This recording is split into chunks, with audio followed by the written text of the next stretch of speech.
किसी ने बड़े कमाल की बात कही है कि इस धरती पर ऐसा कोई इंसान नहीं जिसके पास समस्या नहीं है, और इस धरती पर ऐसी कोई समस्या नहीं जिसका समाधान नहीं है।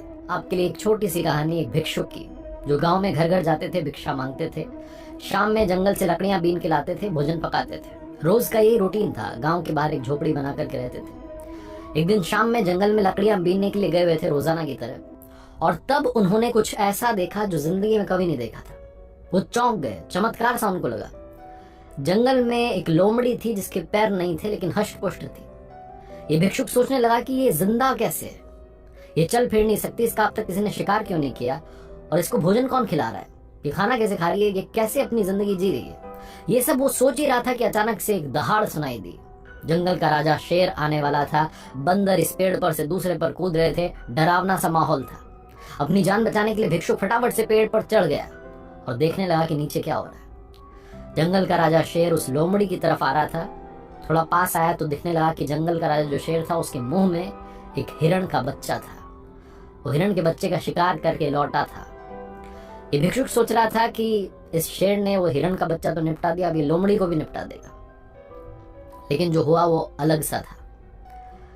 वो शेर जब लोमड़ी के पास आया तो जो हिरण का बच्चा मार के लाया था, उस शिकार में से एक मांस का टुकड़ा लोमड़ी के सामने डाल दिया और चाव से बैठ करके अपना भोजन करने लगा, मांस खाने लगा। इस भिक्षुक के लिए सबसे बड़ा चमत्कार था कि उस लोमड़ी को शेर खाना खिला रहा था। ये मन ही मन बुदबुदाने लगा, ऊपर वाले को थैंक यू करने लगा कि क्या बात है, आपने हम सबको जिंदगी दी और आपने जब मुंह दे दिया तो निवाला भी आप ही दोगे, खाना भी आप ही पहुंचाओगे, वाकई में आप कमाल हैं। ऊपर वाले को बहुत कुछ कहने लगा।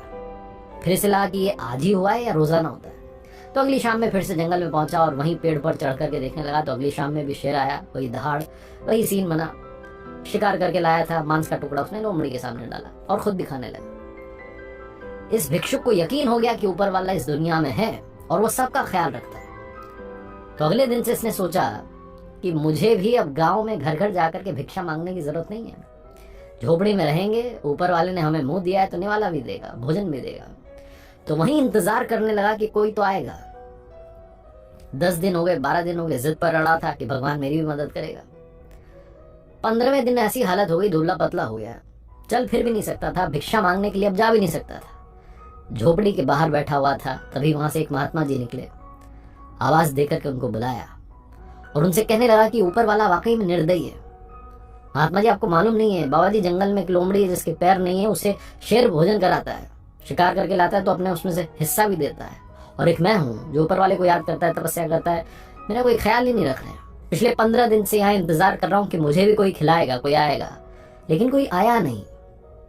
बाबा जी ने जो कहा वो सुनिएगा। बाबा जी ने कहा कि मूर्ख हो तुम।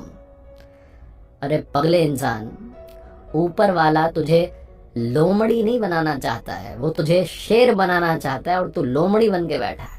तू इंतजार में है कि कोई आकर के खिलाएगा, तो शेर की तरह ताकतवर बन और दूसरों की भी मदद कर। छोटी सी कहानी है, हम सबके साथ में भी होता है। हम कई बार उल्टा सोचने लगते हैं, हमें लगता है कि अरे सब वो संभाल लेगा, हमें अपना काम करना होगा, ताकतवर बनना होगा, शेर की तरह जीना होगा। और जब हम ताकतवर हो जाएं, जब हमारे पास में काफी कुछ आ जाए, तो दूसरों की मदद भी करनी होगी।